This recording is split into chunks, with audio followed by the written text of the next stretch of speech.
আমেরিকার কাছে মাথা বিক্রি করলে কি করতে হয় তা আজকে বলবো।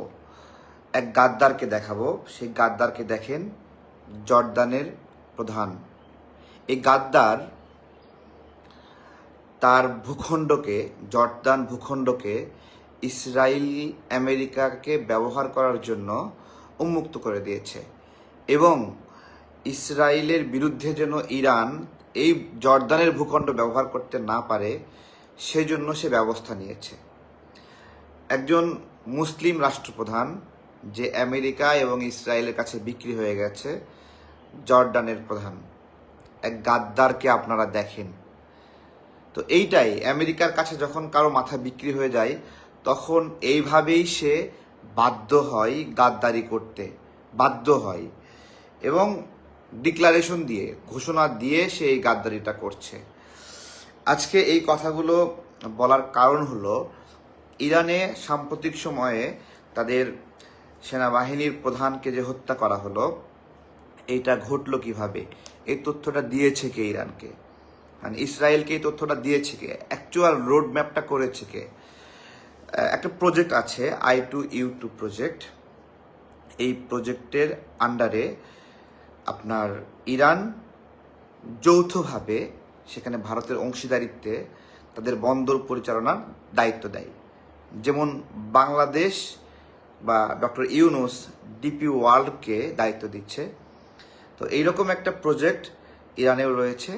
সেই প্রজেক্টের অজুহাতেই ভারতীয়রা ইরানের ওখানে কাজ করে এবং এটা ইরান গভর্নমেন্ট এখন আইডেন্টিফাই করেছে যে ভারতীয় ইন্টেলিজেন্স, ভারতীয় গোয়েন্দা, তারা মূলত ইসরায়েলকে সহযোগিতা করে সেনাপ্রধানের বাড়িতে হামলার এই রোডম্যাপ করার জন্য।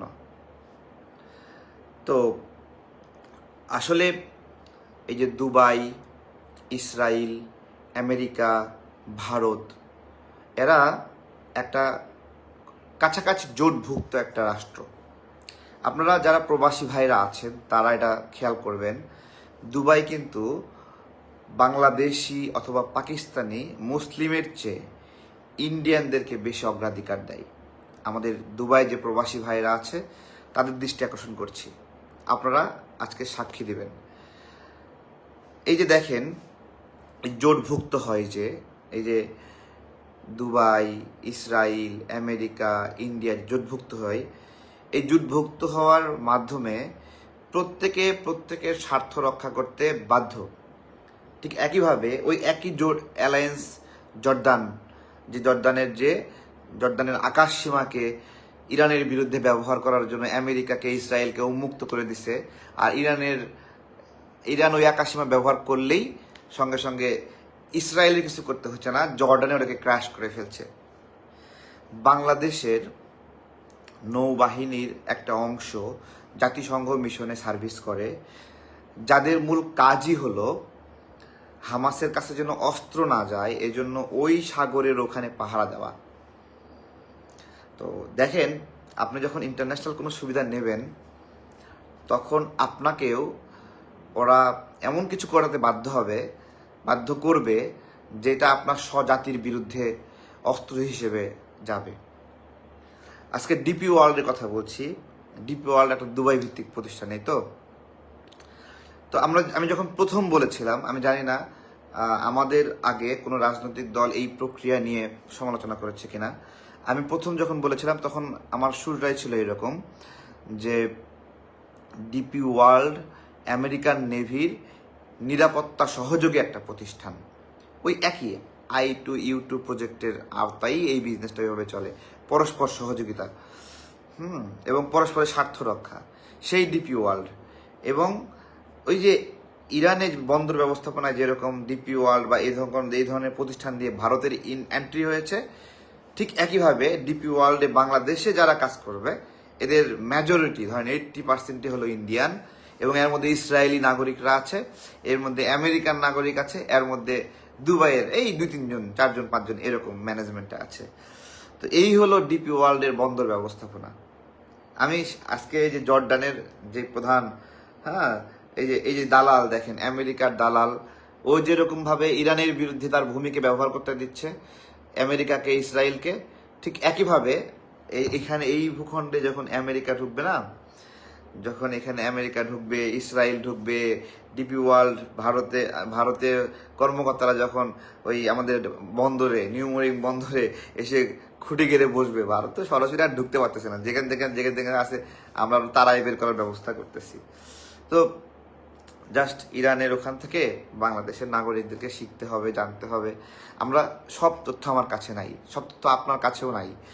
না থাকলে তথ্য নেন, পত্রিকা থেকে নেন, গণমাধ্যম থেকে নেন, তারপরে অ্যাক্টিভিস্টদের কাছ থেকে নেন, রাজনৈতিক দলের কাছ থেকে নেন, ঠিক আছে? অন্ধ হয়ে যায় না। অন্ধ হলে ওই যে একবারে টার্গেট দেখেন, কত হাজার কিলোমিটার দূর থেকে টার্গেট করছে একটা নির্দিষ্ট বিল্ডিংয়ের একটা নির্দিষ্ট ঘরে সেনাপ্রধান অবস্থান করতেছে, ঠিক ওই ঘরটাতে ফায়ার করেছে এত হাজার কিলোমিটার দূর থেকে, এবং ওই ঘরে শুধু বিস্ফোরণ হয়েছে, পাশের ঘরটা ধ্বংস হয়নি, শুধু উনিই মারা গেছে।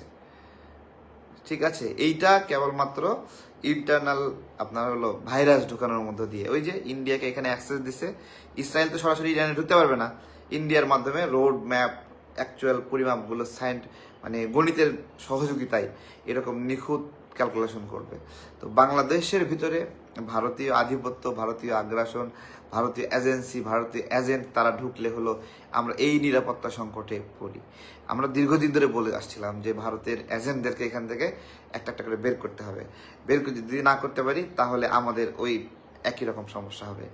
দেখ, একটা পয়েন্টে আমরা জিজ্ঞাসা করছি, একবারে সূক্ষ্মভাবে জিজ্ঞাসা করেছি যে আপনি কেন নিউমরিং যে টার্মিনাল চট্টগ্রামে, ওইখানেই কেন ডিপি ওয়ার্ল্ডকে দিবেন, এটা মংলায় না কেন?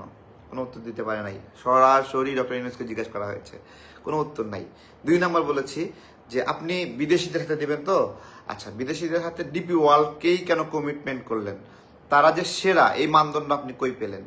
আমরা বলেছিলাম যে আমরা বাংলাদেশকে অধিক বেনিফিট দেবে এইরকম একটা টেন্ডার ডাকেন, ওই টেন্ডারে যে সবচেয়ে বেনিফিট দেওয়ার ক্ষেত্রে সবচেয়ে বেশি সেবা এবং সবচেয়ে বেশি বাংলাদেশের পক্ষে চুক্তি করবে, রাজি হবে, এইরকম দেওয়া হবে।